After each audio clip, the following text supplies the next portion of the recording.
अब chief justice की नामजदगी के लिए पहले नाम दिया गया कमेटी का नाम, उसके बाद इजलास का बॉयकॉट कर दिया गया।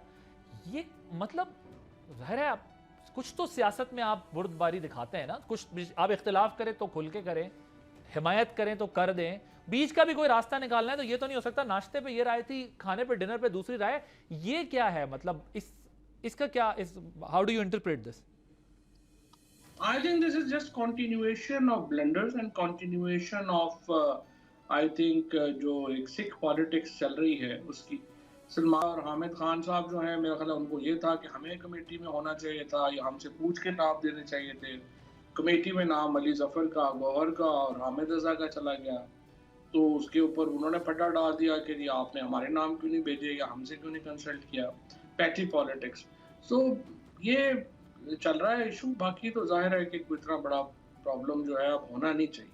आपके ख्याल में इन्हें बैठना चाहिए था, जाना चाहिए कमेटी में? 100%। देखिए ना, कायदे आज़म मोहम्मद अली जिन्ना, गांधी जी, नेहरू, ये फॉरेन ऑक्यूपेशन के खिलाफ लड़ रहे थे और लेकिन इसके बावजूद उन्होंने तीनों जो गोल मेज कॉन्फ्रेंसेस कराई ब्रिटिश गवर्नमेंट ने वो उन्होंने अटेंड की। उसके बाद हर कमेटी में वो शामिल थे, तो इसका मतलब ये तो नहीं उन्होंने फॉरेन ऑक्यूपेशन को मान लिया था। सो आपकी जो पॉलिटिकल स्ट्रगल है उसके अंदर आपको मुख्तलिफ हिकमत अमली चाहिए होती है, मुख्तलिफ चीज़ें चाहिए। तो आई थिंक उनका जो ना जाने का फैसला है वो तबाहकुन है। So और you fight your political war on multiple fronts.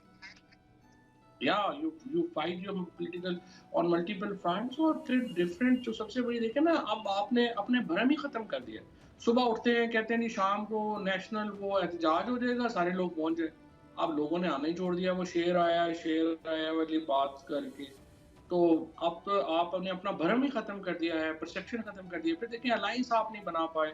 PTI की पॉलिटिक्स में तो बहुत मसाइल है, इसमें तो कोई शुबा ही नहीं है। सब्सक्राइब करें और बेल दबाएं ताकि कोई खबर रह न जाए।